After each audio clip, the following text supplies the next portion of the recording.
Bienvenidos a Anatomía Verde con Daniela Barragán y María Fernanda Urneo, un espacio para hablar de ambiente y conservación, donde la ciencia se difunde de forma sencilla y las soluciones se convierten en acciones.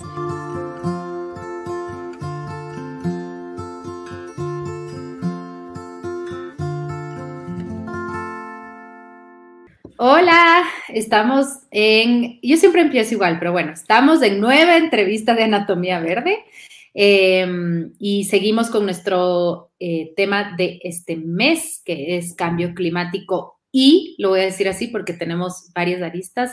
En la última entrevista hablamos de economía, antes de eso estuvimos con otra ex colega de WWF, que es Jennifer Lenhardt, que nos hizo un panorama un poco más amplio del tema de cambio climático. Y hoy vamos a hablar de un tema que yo creo que también la Dani va a estar de acuerdo conmigo, ha sido un tema súper recurrente. La pandemia incluso le ha hecho más fuerte porque la gente se ha cuestionado mucho sobre el origen de sus alimentos y creo que es súper importante tomar en cuenta este tema para entender nuestro impacto y lo que podemos hacer para reducir la emergencia que estamos viviendo climática, que es en muchos factores mucho más grande que el tema de la pandemia, ¿no? O sea, yo sé que la pandemia es muy fuerte, pero el cambio climático es un monstruo que viene atrás de la pandemia que tenemos que tomar en cuenta. Así que, hola Dani. Hola Fer, ¿cómo estás? Hola Cintia, qué gusto poder estar con ustedes. Y sí, es un tema que siempre nos ha gustado mucho con la Fer hablar justamente sobre el tema de alimentación en muchas áreas, en muchos frentes, pero esta vez como enfocándonos mucho más a la relación que tienen nuestros alimentos con el cambio climático, que quizás en algún momento la gente no lo relacionaba hasta el momento que comienzan a salir un montón de información y eso es cuando la gente dice, wow, lo que estoy consumiendo también tiene que ver con y soy responsable de lo que tiene que pasar en el cambio climático. Así que nada, bienvenida Cintia y gracias Fer también. Así es, bienvenida Cintia. Cintia Menéndez se conecta desde México y ella es coordinadora del programa de ciudades sustentables de WWF México. Qué gusto volverte a ver y qué gusto tenerte aquí. Bienvenida. Muchísimas gracias, Fer. Gracias, Dani, por la invitación. La verdad, yo feliz de platicar de este tema que ahora, pues ya he trabajado varios años en diferentes temas relacionados con ciudades y cambio climático, pero apenas es muy reciente que empecé a incursionar en este tema de alimentación y he de decir que es mi nueva pasión. De verdad, creo que es un tema que conecta con todos nosotros, con todas nosotras, porque todos comemos en el mejor de los casos deberíamos de comer todos los días, ¿no? Y entonces es algo que pues todos necesitamos y que definitivamente conecta con lo más íntimo de nuestro ser. Así es. Claro que así sí. es. Y bueno, vamos a comenzar como primero que nos des una pequeña introducción de lo que estás haciendo, cuál es tu especialización, a qué te dedicas actualmente, como para abrir este panorama y luego ya entrar como tal vez en materia un poco más profunda sobre la alimentación y el cambio climático. Sí, bueno, pues yo soy de origen ingeniera bioquímica industrial por la Universidad Autónoma Metropolitana aquí en la Ciudad de México, en Iztapalapa. Y después hice una especialización en biotecnología en la Universidad de Queensland, en Australia, pero la verdad es que creo que nunca en mi vida profesional me dediqué a eso. Los caminos me fueron llevando a otras cosas. Primero estuve en lo que yo le llamo el lado oscuro de la fuerza. Estuve trabajando para el sector petrolero, pero rápidamente reivindiqué mi camino y me di cuenta que no era lo que a mí me hacía feliz, ¿no? Entonces tomé un diplomado en desarrollo sostenible, que es el programa LEED, que aquí en México lo lleva el Colmex. Y pues ahí abrí los ojos a otro panorama totalmente diferente y entonces fue cuando me empecé a dedicar a estos temas, ¿no? De sostenibilidad, cambio climático y demás. Y pues ahora ya tengo 5 años trabajando en WWF, pues en temas de ciudades, ¿no? Al principio estaba trabajando un poco más con estados y con regiones, pero ahora ya me he enfocado específicamente al trabajo con ciudades, con gobiernos locales, pero por supuesto no solamente con la parte gubernamental, sino con todos los tipos de actores que habitamos en ciudades y esto pues es particularmente relevante en América Latina, donde 8 de cada 10 personas vivimos en ciudades, ¿no? Entonces, para mí ha sido un pues todo un mundo que descubrir y como les decía, ¿no? Además son muchos los temas que se cruzan en el tema de ciudades. Dentro de WF estamos arropados dentro de lo que le llamamos la práctica de cambio climático, pero en realidad es un tema totalmente transversal, ¿no? Que tiene que ver con alimentos, que tiene que ver con océanos, que tiene que ver con bosques, con todo lo demás, ¿no? Entonces es un tema que de verdad me apasiona y me ocupa todos los días porque ya no es solo hablar de un mejor futuro para nuestros hijos y las futuras generaciones, sino incluso de un mejor presente para nosotras mismas, ¿no? Así es, así es. Y con eso entremos entonces a lo que nos lleva a esta entrevista, ¿no? Queremos un poco conocer o que la gente entienda cuál es la relación entre cambio climático y alimentación específicamente. Pues sí, es una pregunta interesante que, como bien decías al principio, creo que nadie o muy pocos nos hemos sentado a hacer ese clic, incluso no a nivel personal, sino incluso creo que en las grandes agendas y en la discusión internacional como que se había dejado mucho de lado, ¿no? Como que no lo habíamos tomado como un sector relevante, como que siempre se hablaba de transporte, generación de energía, residuos, pero no se veía ese pequeño hilo conductor que es precisamente la alimentación, ¿no? Y que, como les decía, pues todos los seres humanos tenemos la necesidad de alimentarnos todos los días, y eso implica muchísimas cosas, ¿no? Los sistemas alimentarios son extremadamente complejos. De hecho, se dice que es un sistema basado en subsistemas, ¿no? En donde, pues, no siempre es lineal desde que se extrae el producto o la producción primaria hasta el consumidor final. Puede haber en medio muchos intermediarios, puede haber, obviamente, en cuestión geográfica, puede haber un traslado enorme de algunos productos,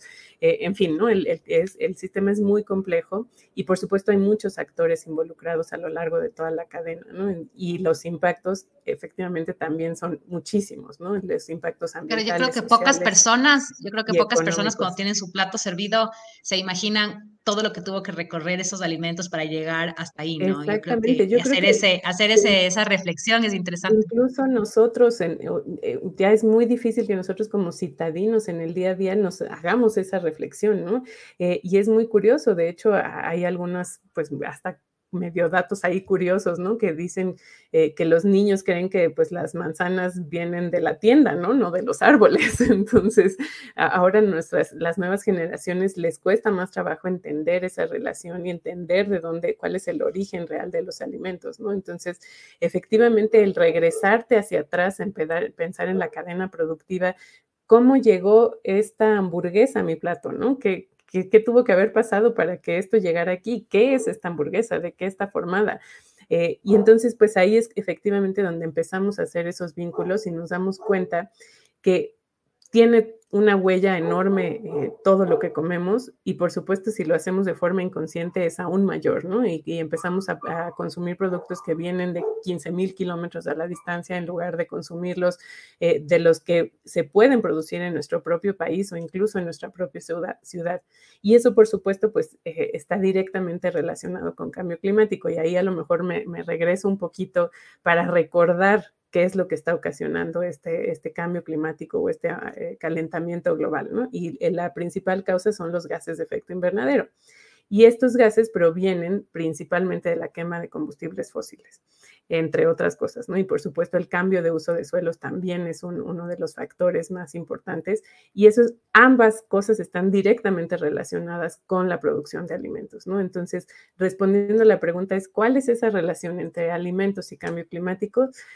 Hay mucha a lo largo de toda la cadena de los sistemas alimentarios, pero en concreto, pues obviamente para que tú puedas consumir alimento se necesita quemar combustibles fósiles para toda la parte para generar energía, para refrigerar los alimentos y por supuesto para almacenarlos también, ¿no? Para que se puedan mantener en las condiciones en las que llegan hasta tu hogar o hasta el servicio donde lo consumas.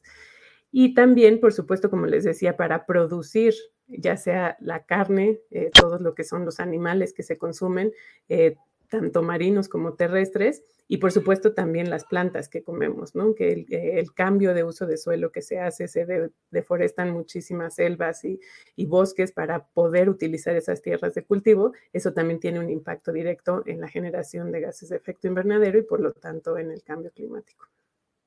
Cintia, una pregunta. ¿La ganadería sigue siendo como el porcentaje más alto dentro de las emisiones? Como podría ser un 27% quizás, la ganadería y quizás también los mariscos, ¿o hay algún otro factor así como importante dentro de la alimentación en No, es porcentajes de emisiones? principalmente la ganadería es la que tiene el mayor impacto en cuestión de emisiones. También se ha hablado mucho de las vacas que generan mucho metano. También ahí cabe mencionar que hay diferentes gases de efecto invernadero y el metano es uno que tiene un poder de calentamiento mucho mayor que el CO2, que es el que comúnmente todos conocemos, ¿no? Entonces, las vacas producen metano. Entonces, precisamente por eso su poder de calentamiento es mucho mayor, ¿no? O sea, el efecto que tienen en cuestión de cambio climático es mucho mayor que en el de otros sectores, ¿no? Entonces, efectivamente, tiene un impacto muy grande, alrededor del 25%, ¿no? de la producción de gases de efecto invernadero. Y ahí quizás tengo una pregunta porque yo entendía, o digamos, acabo de leer justo un artículo sobre esto que habla que precisamente la generación de metano de las vacas no proviene, o sea, proviene del tipo de alimentación que tienen.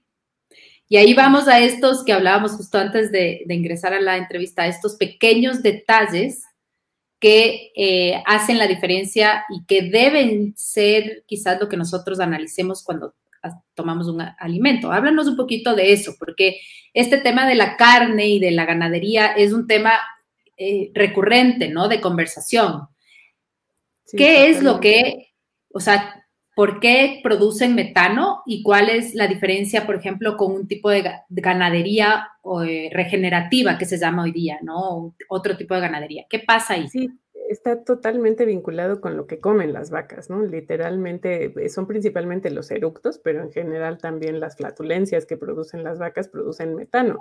Y esto se debe a la alimentación y permítanme hacer una comparación ahí un poco soez quizá, pero pues es como cuando nosotros si comemos muchos frijoles, pues ¿qué sucede, no? Entonces es algo muy similar con las vacas que sí depende totalmente de la alimentación, ¿no? Entonces se ha descubierto y hay ya varias investigaciones que han visto cómo poder balancear la dieta de las vacas para que obviamente no se afecte la calidad de la carne, que pues a fin de cuentas es para lo que se está criando a esos animales, pero que también permita disminuir la generación de metano. Y esto, por ejemplo, se han descubierto que si se aumenta la cantidad de algunos productos como por ejemplo algunas algas rojas que puedan consumir las vacas, no les afecta su nutrición y sí reduce significativamente a más de un 70% la generación de metano.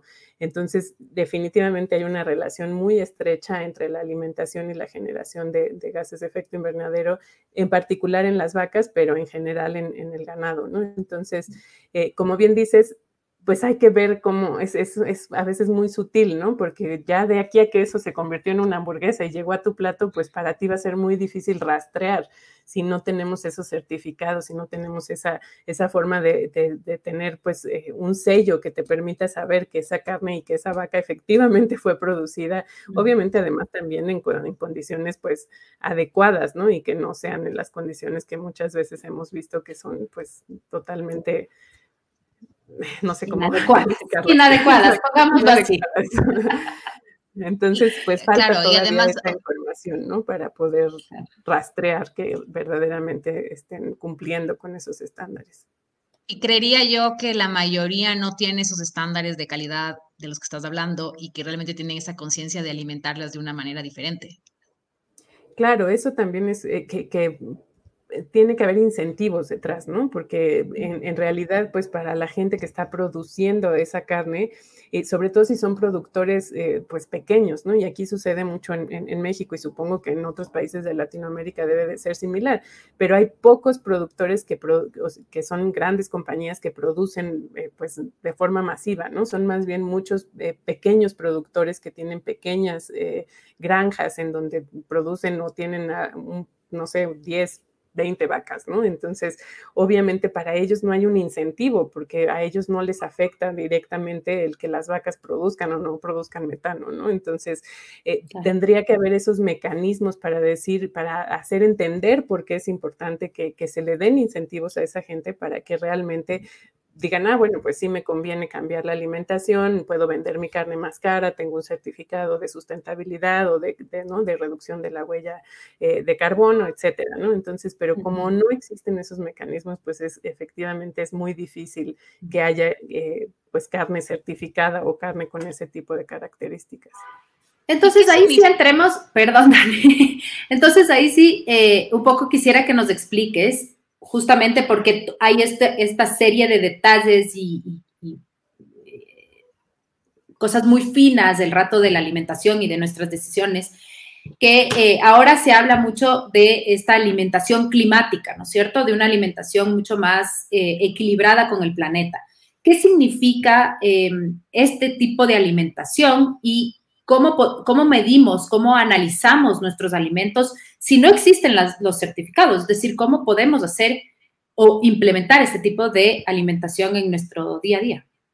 Sí, es complejo, pero no es imposible. Hay algunos como tips básicos que aunque no podamos entrar a ese nivel de detalle, porque además te puedes volver loco si quieres de verdad hacer como hace igual antes de que entráramos al aire, me decías, ¿no? Es que si quiero hacer yogur, pero entonces la leche si no viene de una vaca que es sustentable, pero si está a tal distancia, pero si no, y entonces puedes perderte en los detalles, ¿no? Entonces hay generalidades que podemos seguir todos y todas desde nuestros hogares, ¿no? Y nosotros desde WWF recientemente acabamos de publicar y les invito a que lo conozcan, algo que le hemos llamado dietas basadas en el planeta.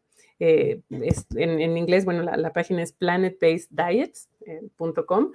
La pueden visitar y ahí pueden incluso, es una calculadora en donde pueden ahí jugar con sus dietas y ver cuáles serían las dietas que afectarían menos al planeta, ¿no? Y esto lo vemos en dos sentidos, porque por un lado vemos que como estamos comiendo en la generalidad de todos los 7,000 millones de habitantes que somos hoy en día en este planeta, no lo estamos haciendo de forma saludable. Por un lado, tenemos muchísima gente que tiene problemas fuertes de malnutrición, que no tiene acceso a una dieta sana y suficiente. Obviamente que también pues hay hambre extrema. Y por otro lado, tenemos gente que casi 2 millones de personas con obesidad y sobrepeso en el mundo, ¿no? Entonces, es una pues disparidad, hay un contraste que no hemos logrado balancear, ¿no? Y entonces no hemos logrado que nuestras dietas sean saludables para las personas, pero tampoco para el planeta. Tampoco nuestras dietas están siendo pues algo que esté en balance o en equilibrio con la naturaleza, sino todo lo contrario, ¿no? Los sistemas alimentarios es la principal causa de degradación de nuestro medio ambiente, ¿no? En términos de cambio climático, de cambio de uso de suelo, de eutroficación, de acidificación, etcétera, ¿no? Entonces, lo que estamos buscando con esta herramienta que les acabo de comentar es ver cómo logramos que las dietas sean saludables tanto para las personas como para el planeta. Y aquí tengo unos tips, son 4 tips muy básicos, ¿no? Entonces, la primera es tratar de consumir alimentos sustentables. Y esa es lo que decíamos, ¿no? A lo mejor no tenemos la certificación y no tenemos la certeza de cuáles sí son realmente sustentables. A lo mejor nuestro país no tiene ese tipo de etiquetado, pero siempre tratar de consumir local ayuda mucho, ¿no? Si sabes que hay alguien que está produciendo miel muy cerca de tu casa o hay algún rancho en donde todavía tienen vacas y producen leche, o por ejemplo aquí en la Ciudad de México, en el sur de la ciudad hay mucha producción en lo que le llamamos chinampas, entonces hay mercados locales en donde la producción es ahí tal cual, ¿no? Entonces, en medida de lo posible, tratar de consumir local y conocer de dónde vienen tus productos siempre es un buen tip. El siguiente es de tratar de consumir más plantas y menos animales. La producción de animales en general tiene más impacto, no solo en cambio climático, sino en general en degradación de suelos y por supuesto también toda la comida que viene del mar, pues también tiene, ¿no? Toda la pesca tiene un gran impacto y las pesquerías ya están a más del 90% de su explotación en general. Entonces, en general, tratar de consumir más plantas y menos animales. Por supuesto, tratar de consumir más productos saludables y menos procesados, y ese también, al menos en México, es un gran problema, en donde es mucho más accesible y más fácil la comida que nosotros le llamamos chatarra, porque está extremadamente procesada y que tiene muchos azúcares, muchas grasa, etcétera. Entonces, tratar de evitar ese tipo de productos y tratar de consumir lo menos procesado posible, ¿no? Siempre si tienes que elegir entre algo que viene en 3 empaques de plástico y que tiene 5 etiquetados y una manzana, pues mejor vete por la manzana, ¿no? Y la siguiente, pues sería también tratar de no consumir mucho de un solo producto, ¿no? Eso también siempre tiene mucho más impacto. Entonces, tratar de variar todos tus alimentos, comer legumbres, frutas, verduras, proteínas, etcétera, de una forma balanceada. Entonces, digamos que siguiendo esos tips, podemos tratar de enfocarnos hacia una dieta que sea saludable con el planeta y con nosotros mismos. Una pregunta, bueno, también como decías de estos puntos que están interesantes, la clave también está como consumir los productos de temporada, ¿no? Porque, por ejemplo, hay Por gente supuesto, claro. por ejemplo, dice, quiero choclos hoy, pero justo hoy no sé, no está listo el choclo. Entonces vas y buscas y vas al supermercado y haces todo un proceso porque quieres choclos hoy. Entonces también a veces educar a las personas para consumir las frutas o el producto de temporada también como que puede ser un buen tip de entender Sí, que no tenemos que tener todo lo que en nuestra mente te dio antojo hoy día y hoy día quiero eso, ¿no? Eso también me parece como interesante. por supuesto, porque además, ¿sabes qué pasa? Que también ahí entonces se vuelve una cosa de oferta y demanda, ¿no? Entonces, si alguien tiene antojo de choclos cuando no es temporada de choclos y va y lo pide, pues entonces los productores empiezan a decir, ¿cómo hacemos para que sí haya choclos todo el año? Y entonces empiezan a forzar ciertos cultivos y eso obviamente tiene mucho más impacto, ¿no? Y entonces desplazan otros cultivos que sí son de temporada, etcétera, ¿no? Entonces, sí, definitivamente también es un gran tip y creo que también ahí hace falta información, ¿no? También, por ejemplo, hay vedas de ciertos productos del mar, por ejemplo, ¿no? Hay una temporada en donde debería de haber vedas de pulpo, por ejemplo, ¿no? Para permitir que su ciclo de reproducción se dé de forma natural, pero no, los consumidores no estamos informados de eso, ¿no? Como dices, pues se me antoja el pulpo y en el restaurante lo venden, pues venga, me lo como y listo, ¿no? O está en el supermercado y lo consumo. Pero nosotros mismos deberíamos tener esa información accesible para poder decir, ah, no, es junio, no como pulpo, ¿no? Entonces sí, también falta generar esa información. Así es, y me parece súper interesante lo que le dice la Dani, porque y se conecta un poco también con el tema de los alimentos locales, ¿no? O sea, es decir, cuando tú vas al mercado y cuando tienes acceso, por ejemplo, a lugares de cultivo, entiendes mucho qué es lo que puede o no puede darte la tierra en ese momento, ¿no? Entonces, creo que esa conexión es un punto básico, porque si no haces la relación entre campo y plato, nunca vas a entender o sea, la estacionalidad de los alimentos, ni precisamente esas demandas, ¿no? Es súper importante cómo todo se va conectando finalmente, cada punto que dijiste, ¿no? Sí, Claro, totalmente. Y de hecho, aquí hay un proyecto bien interesante que les decía, no sé si conocen las chinampas, si no, les invito a que vean, ahí le pongan una búsqueda a las chinampas. Es un sistema prehispánico que teníamos aquí en México para crecer cultivos, porque la Ciudad de México originalmente estaba formada de lagos. Entonces, sobre los lagos construían unas pequeñas canoas en donde tenían pedazos de cultivo muy pequeños, pero muy focalizados sobre el agua, ¿no? Entonces, es una forma de cultivo tradicional que se está retomando en algunas zonas, como les comentaba, sobre todo al sur de la Ciudad de México, y precisamente hay una iniciativa de pues algunas asociaciones que se han juntado con estos productores y te ofrecen los productos que te los llevan hasta tu casa, y más ahora en esta situación de confinamiento, pues se vuelve aún más interesante, y lo que te dicen es, esta semana va a salir esto, van a salir acelgas, van a salir betabeles, van a salir no sé qué, y entonces te lo dicen desde una semana antes para que tú puedas planear tu menú en función a lo que va a salir. Entonces es maravilloso porque hay esa conexión verdaderamente con la tierra y vas a cocinar lo que la tierra te está dando, no lo que tú quieres. Una pregunta, Jimena, después continuamos con las, me preguntaron ahorita un tema del desperdicio de alimentos en el mundo, por ejemplo, ese también es un tema como complejo y que tiene este impacto con el cambio climático, ¿no? Y justo lo que tú decías hace un rato, a veces tenemos exceso de comida en ciertos lugares y en otros la gente se muere de hambre, hay un desequilibrio súper grande en este tema, pero igual el desperdicio de comida es un tema súper complicado hoy, entonces creo que sí es importante como tomarlo en cuenta, como alguna vez decíamos con la FER, tratar de comprar semana a semana, organizar tus menús, tener quizás una compostera en casa. Ahora hay tantas alternativas para personas que viven en departamentos, de todo lado, hay un montón de cosas interesantes. Entonces, cuéntanos un poquito sobre esto, Cintia. Sí, definitivamente el tema de pérdida y desperdicio de alimentos es abrumador.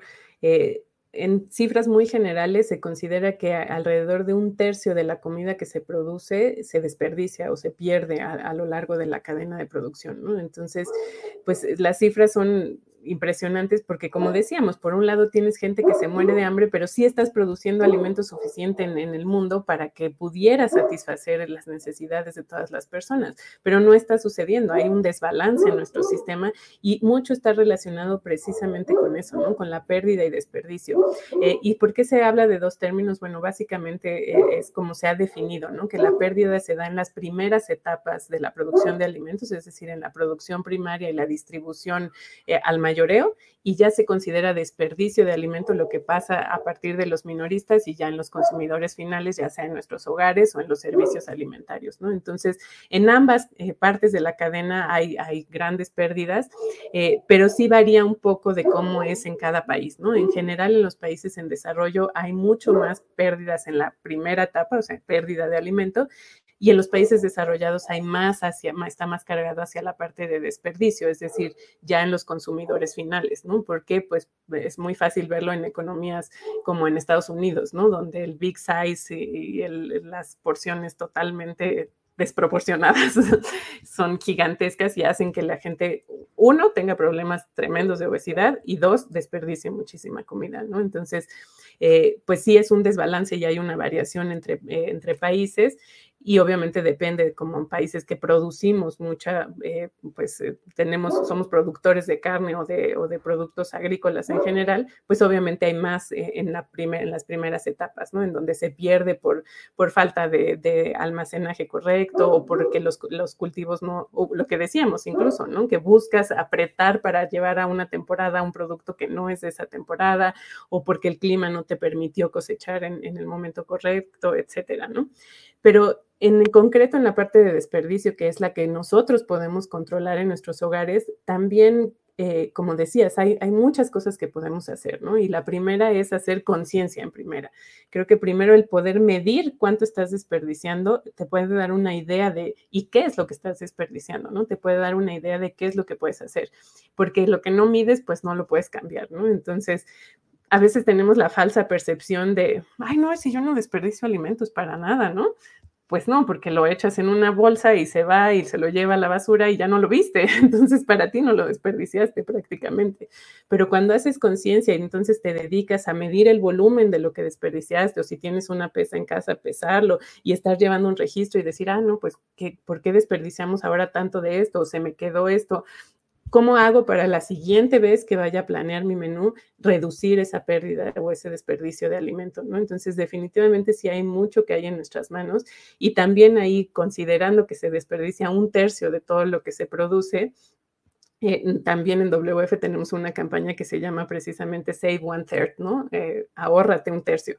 Entonces, lo que tratamos es decirle a la gente, desde que vas a comprar, compra 1/3 menos. Cuando cocines, cocina 1/3 menos. Cuando te sirvas, sírvete 1/3 menos, ¿no? Y obviamente cuidando tu dieta y tu balance, ¿no? Proteico, etcétera, pero que sí tengas esa mentalidad para que trates de reducir el desperdicio desde que haces tus compras. Así es, así es. Y me parece súper interesante porque una de las cosas, por ejemplo, a mí me pasa mucho, ¿no? Que tengo en la despensa comida y dices, bueno, es que falta esto, ¿no? Digamos, arroz, pero hay quinoa o hay papas o hay algo ahí, entonces dices, no, hasta que no se acabe, hasta no quedar vacía la despensa, no hago compras en esta casa. y suena un poco radical, pero es la única forma de... se te dañan y botas. Primeras entradas, primeras salidas. También eso es súper importante. Siempre que lo primero que compraste, pues es lo primero que te tienes que comprar, que consumir, perdón, y como dices, no volver a comprar hasta que se acabe eso, porque si no, y en el refrigerador pasa lo mismo, no sé si ustedes le dicen nevera, pero pasa lo mismo, ¿no? Que se va hasta el fondo algo que preparaste y luego ya se te olvidó y después empieza a oler mal y lo sacas y ups, ya llevaba ahí quién sabe cuántas semanas. Sí, entonces, totalmente. un sistema también de colores dentro de tu refrigerador en donde puedas identificar qué fue lo que cocinaste primero, o mi suegra tiene un término que me encanta que le dice el resumen de la semana, que cuando llega el sábado o el domingo saca todo lo que había en el refrigerador y entonces, ¿qué hay hoy de comer? Resumen de la semana. Y entonces, buenísimo. de verdad, todas las sobras que hubo de toda la semana y pues, y puedes generar un plato nuevo o de plano cada quien come lo que le gusta y se vuelve hasta un tipo ahí buffet, ¿no? Entonces, además, sabes que se siente bien. Creativo. Además, lo que decía la Fer, se siente bien cuando ya no hay nada y ya usaste un montón de cosas y ya te las ingeniaste. Dices, bueno, ahora sí voy como con una alegría a ver qué vamos a ver para los próximos 15 días, ¿no? Porque claro, sí, como ya no ves nada, como que es chévere también esa parte. Así que bueno, qué interesante. Sí, sí, ahí entonces, vámonos un poquito hacia el lado más duro. Duro. Ajá, bien, Dani. Y es el tema de a nivel de Estado, porque sí, sabemos que, y eso promovemos mucho en Anatomía Verde, que la parte del consumidor y de la sociedad civil es muy, muy importante. Pero también reconocemos que necesitamos una estructura, ¿no es cierto? Algo que promueva más un tipo de alimentación en este estilo, ¿no es cierto? ¿Qué es lo que necesitamos que exista desde el Estado para que esto pueda caminar hacia un futuro más positivo, ¿no? En temas de alimentación. Sí, por supuesto. Sin duda, ¿no? Yo creo que, como decía, todos tenemos nuestro rol y todos tenemos que asumir cuál es nuestro papel, cuál es nuestra responsabilidad y cuáles son las acciones que podemos tomar, pero definitivamente el marco regulatorio es súper importante, ¿no? Y precisamente creo que eso es la responsabilidad de los gobiernos, tanto nacionales como subnacionales, de que haya este tipo de regulaciones, ¿no? En donde, pues, no permitamos o no se permita que las empresas produzcan en cualquier condición, ¿no? En cualquier condición, deteriorando las tierras, deteriorando los mares, produciendo o generando gases de efecto invernadero sin ninguna medida ni control. Una manita por ahí apareció. Y creo que pues eso es importante, ¿no? Que haya ese tipo de regulaciones y de vigilancia además, ¿no? Que sí realmente se cumplan con esas leyes. Y lo otro que decíamos, el etiquetado, el permitir que los consumidores tengamos esa información y esa certeza que de lo que estamos consumiendo verdaderamente tenga una certificación de que es un proceso sustentable. Porque aquí sucede mucho que hay el tema de biodegradable o ambientalmente amigable se usa indiscriminadamente y los productos lo tienen en todos lados. ¿Y quién te garantiza que realmente es algo certificado? Es mucha mercadotecnia y pues muy engañosa, ¿no? Entonces creo que ahí es responsabilidad de nuestras autoridades que no se utilicen esos términos de forma indiscriminada y que de verdad exista ese sello que te permita a ti como consumidor, como consumidora, estar seguro de que ese producto de verdad tiene un menor impacto en el medio ambiente, ¿no? Entonces, esa es la parte que creo que hay que fortalecer mucho a nivel gubernamental. Claro, y también justamente decir, justo estamos también nosotros acá en Ecuador, por ejemplo, en temas de comenzar a elegir nuevo presidente para el próximo año, y creo que ahí también tenemos que ponerle mucho ojo de los planes de gobierno también, ¿no? De que realmente fortalecer ciertos procesos y ciertas cosas que son tan importantes justamente en todos los temas medioambientales y realmente como exigir que queremos cambios en nuestro país. Sí, totalmente, porque eso es un muy buen punto, ¿no? Y es con lo que comenzábamos la plática, que a veces el tema ni siquiera está en el radar de nadie, ¿no? Entonces, creo que eso es importante, el levantar la mano y decir, oigan, este tema es relevante, este tema es importante, y si no transformamos nuestros sistemas de alimentación, no vamos a lograr los objetivos de cambio climático, no vamos a lograr los objetivos de desarrollo sostenible, no vamos a lograr ni siquiera el futuro ni el presente que queremos, ¿no? Y sobre todo ahora, como dices, hablando de esta recuperación económica, de este renacer verde que tanta esperanza nos está creando a todos después de la pandemia, ¿no? Entonces, sí, efectivamente hay que exigir que la nueva gente que esté a cargo de nuestros países pues tenga al menos en el discurso todo este tema, ¿no? De sistemas alimentarios, cambio climático y el impacto que tiene en el medio ambiente. Cintia, sí, me parece súper interesante y tengo ahí una pregunta que es como, no sé si es pregunta o comentario, pero justo estábamos hablando antes de esta entrevista, estuve en una reunión sobre un tema que no es alimentos, pero es agricultura, y hablábamos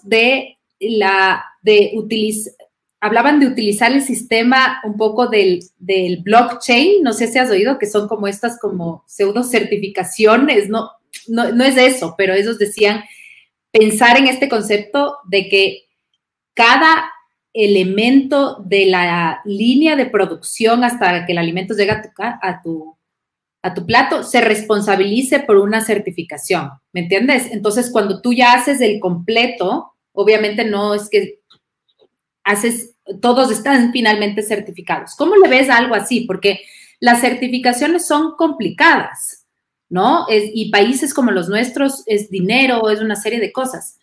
¿Puede resultar eso o qué camino? Para mí es como siempre nos quedamos en este camino, ¿no? Sí, no sé, es complejo. La verdad es que no es tan fácil porque, como decíamos, los sistemas alimentarios son extremadamente complejos y pues la cantidad además, por la globalización, la cantidad de alimentos a la que ahora tenemos acceso, tanto poco procesados como muy procesados, pues es infinita prácticamente, ¿no? Entonces, lograr el control de todo eso es extremadamente complejo.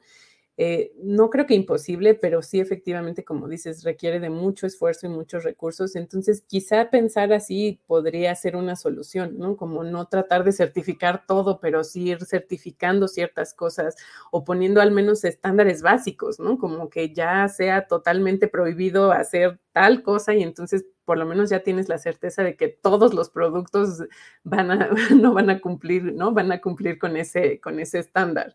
Entonces, y también pues seguir la guía de países más avanzados que sí tienen ese tipo de certificaciones, ¿no? Y obligar, porque también hay muchas empresas que tienen pues base en países ya desarrollados y que cumplen con ciertas regulaciones en esos países, pero que cuando se vienen a la América Latina, pues como las regulaciones son mucho más laxas, no necesariamente cumplen con ese mismo estándar, ¿no? Entonces, ¿cómo lograr también exigir que lo que ya hacen en otra parte del mundo lo hagan también en nuestros países? Tenemos una pregunta de Cristian que siempre está presente en nuestras entrevistas, que dice que qué tratamiento se le puede dar, por ejemplo, a los desperdicios de lácteos, proteínas, grasas, huesos que no terminen en el recolector de basura. Es una muy buena pregunta. Pues siempre lo que se busca, hay lo que se llama la pirámide invertida, ¿no? Que siempre los alimentos, pues el fin último es alimentar a personas, ¿no? Ese es como por eso se producen y ese debería de ser su fin y debería de cumplir y nutrir a las personas, ¿no? Entonces, si no se logra que ese sea el caso, entonces lo que se tiene que ir buscando es pues obviamente primero que lo consuma quien lo compró o el consumidor final, si no se puede que se done, si obviamente todavía está en condiciones de que otra persona lo pueda consumir, sino que se vaya para consumo de animales, ya sea en granjas o domésticos, etcétera. Si no se puede, entonces que se haga composta. También encontramos que puede haber mercados secundarios interesantes, ¿no? Y ahí tenemos una experta en WF México que es historiadora y comunicóloga y me encantan las pláticas que da porque justamente da una plática el enfoque de la pérdida y desperdicios de alimentos con este enfoque histórico, ¿no? Que, por ejemplo, y me acordé ahorita por los huesos, ¿no? Porque antes nada se iba a la basura, todo tenía un valor, ¿no? Y los huesos tienen un valor en algún mercado secundario. Ahorita creo que ya va a ser muy difícil que consigas que alguien que te compre huesos para hacer botones, por ejemplo, ¿no? Pero sí había antes ese tipo de mercados. Los huesos de aguacate, por ejemplo, o de mamey se utilizan mucho en el mercado de cosméticos. Entonces puede llegar a haber mercados secundarios o deberíamos volver a generar ese tipo de mercados secundarios para que nada se vaya a los tiraderos de basura o rellenos sanitarios, ¿no? Entonces, si no logras cumplir alguna de, o sea, esa pirámide invertida, obviamente la composta es otro, siempre los productos y sobre todo las grasas, como bien dices, pues no deberían de estar en las compostas, pero sí llega a haber algunas empresas, al menos aquí en México y pues probablemente también en Ecuador, que compran esas grasas para producir combustibles o para producir algún otro tipo de productos, jabones incluso, ¿no? Entonces, a lo mejor las grasas las puedes separar en una botella de vidrio bien tapada y pues conseguir quien pueda recibirlas, ¿no? Y los huesos pues también se puede hacer composta, pero sí siempre hay más riesgo, ¿no? De que tengas alguna plaga, entonces lo tienes que hacer de una forma más controlada, pero también lo puedes compostear, ¿no? Los productos lácteos y huesos. Buenazo. Y bueno, Fer, para entrar... Ajá, la última. Sí, o que tenías alguna otra pregunta ahí. No, iba a entrar en eso, iba a entrar justo en la parte que a pesar de que ya nos diste algunos tips, creo que sí es importante quizás volver a decirlos o desarrollarlos un poquito más, porque aquí el objetivo siempre de Anatomía Verde es que, si bien conocemos todas estas problemáticas en la ciencia y en lo que está sucediendo en temas ambientales, necesitamos darle una solución, ¿no es cierto? Y al final, todas las soluciones están girando alrededor del ser humano. Así que, ¿qué rol cumplimos? ¿Qué rol cumplimos nosotros? Yo sé que nos diste estos 4 puntos que son súper importantes, pero si nos puedes decir qué debemos tomar en cuenta para transitarlo, para hacerlo de manera muy sutil, porque claro, no todo el mundo se va a volver de un día para el otro o vegano o vegetariano y tampoco es esa la idea, ¿no? Sí, no es en... ¿Cómo lo hacemos entonces? Desde mañana, todos los que nos están oyendo, ¿qué hacen mañana? Ajá, además pequeñas acciones chiquitas. Exacto. Ya hacen cosas interesantes en uno mismo y luego ya se pueden como... Yo creo que lo primero, ¿no? Y lo más importante es hacer conciencia, lo que decíamos, el no permitirnos que nuestra alimentación sea algo totalmente rutinario y inconsciente, ¿no? Yo creo que lo primero es hacer conciencia. Desde el primer café que te tomas en la mañana, también tuvimos una charla súper interesante con un empresario aquí en México que tiene una cadena de restaurantes grande y que nos hacía una pregunta, ¿no? Nos hizo varias que te hacen reflexionar, ¿no? Y decían, a ver, ¿a ti, Fer, te gusta el café? Sí, estoy adicta. Sí, negro, sin azúcar y sin nada. Me encanta el café y ya también aprendí hace tiempos que lo que queda del café le pongan las plantas. Claro. Muy bien. Pero lo que él nos decía, bueno, ¿y quién de ustedes así va y pide, tú llegas a una cafetería y dices, ay, me da un café negro, pero que por favor no tenga esclavitud de menores, que no tenga, que tenga equidad de género, que no tenga deforestación de selvas, que pues nadie de nosotros lo hacemos, ¿no? Y ni siquiera estamos conscientes de que eso existe o de que, ¿no? Como que no hacemos ese clic.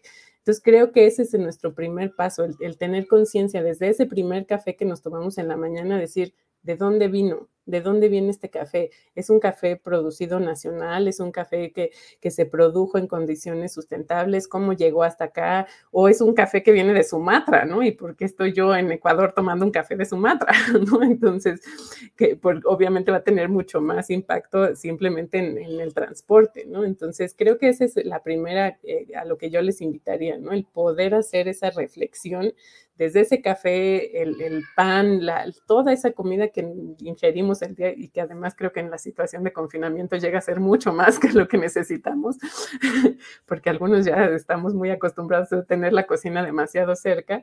Entonces, hacer esa reflexión, ¿no? Y entender de dónde vienen nuestros alimentos y ver qué podemos hacer, qué podemos cambiar para decir, esto en realidad no lo necesita mi cuerpo y está teniendo mucho impacto, ¿no? Y creo que también otra gran cosa que no hemos hecho esa vinculación y es importante es el plástico.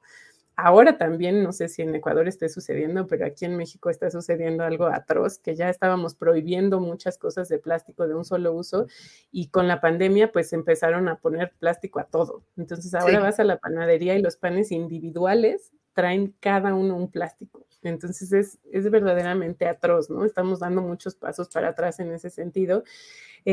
Y bueno, aún así en esta situación creo que podemos buscar alternativas, ¿no? Y como decía, tratar de consumir productos menos procesados. Entonces también entre más empaque le veas a algo, más impacto va a tener, ¿no? Sí. Tanto en la cadena anterior como en la posterior, porque entonces te vas a tener que deshacer no solamente de lo que no te comas, si es que no te lo acabaste, sino del plástico que lo está empacando, de la tinta que se utilizó para marcarlo, de muchas cosas más, ¿no? Entonces creo que esa conciencia nos va a empezar a ayudar a generar esos pequeños cambios y obviamente va a ser muy, muy individual lo que cada quien pueda hacer, pero al generar esa conciencia puede decir a lo mejor, pues en lugar de tomarme esta cosa embotellada y muy procesada, puedo tomar un vaso de agua simple, ¿no? O ahí tengo limones y puedo hacerme una limonada, ¿no? Entonces, quizá esos pequeños cambios son los que vamos a generar día a día según nuestras posibilidades y lo que esté a nuestro alcance y poco a poco vamos a ir haciendo más, ¿no? Y poco a poco podemos llegar entonces sí hasta la hamburguesa y la vaca, si fue una vaca que comió algas rojas o no.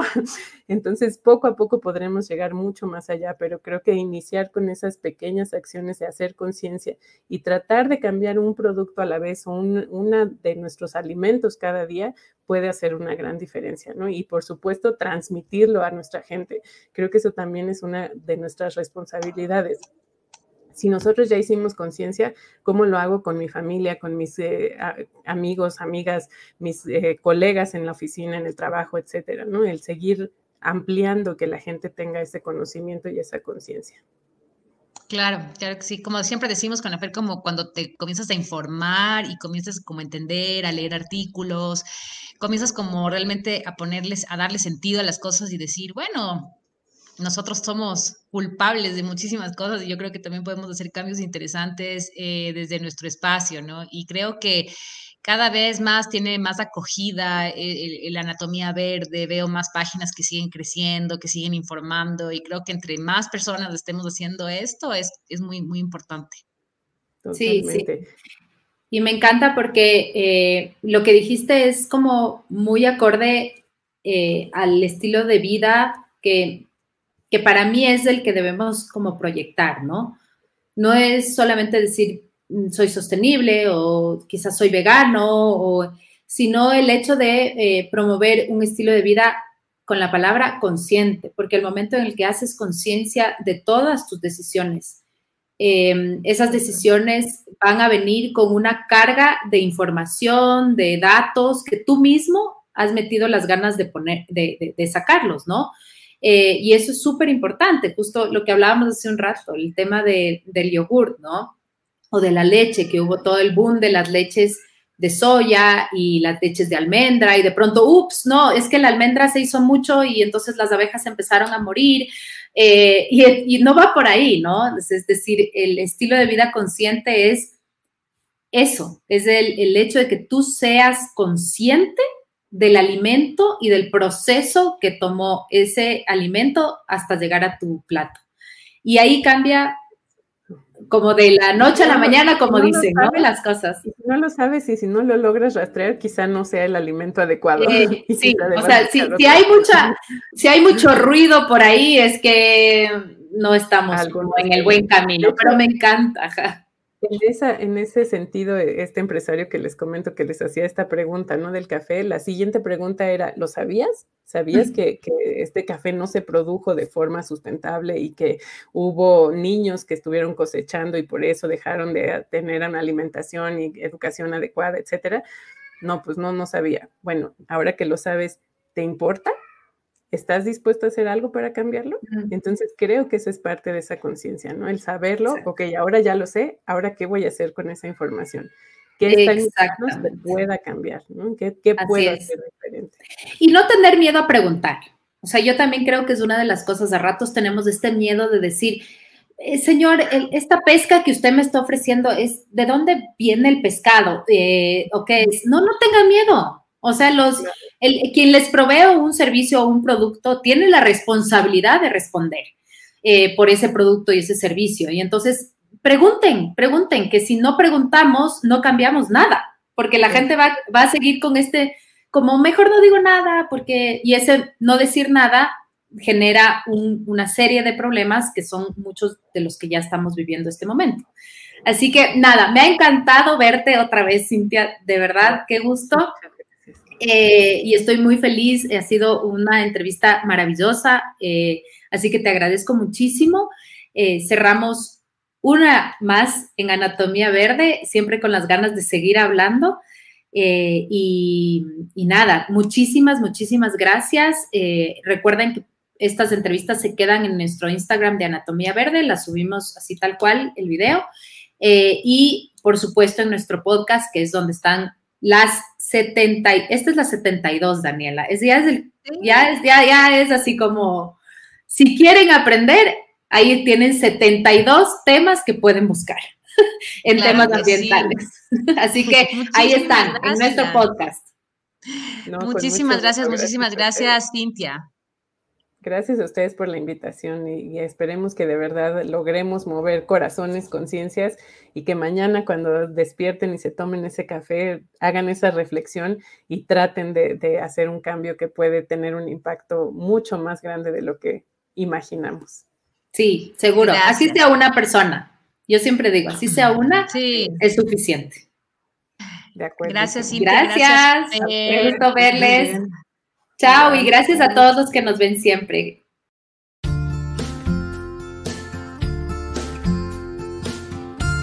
Gracias por ser parte de un episodio más de Anatomía Verde.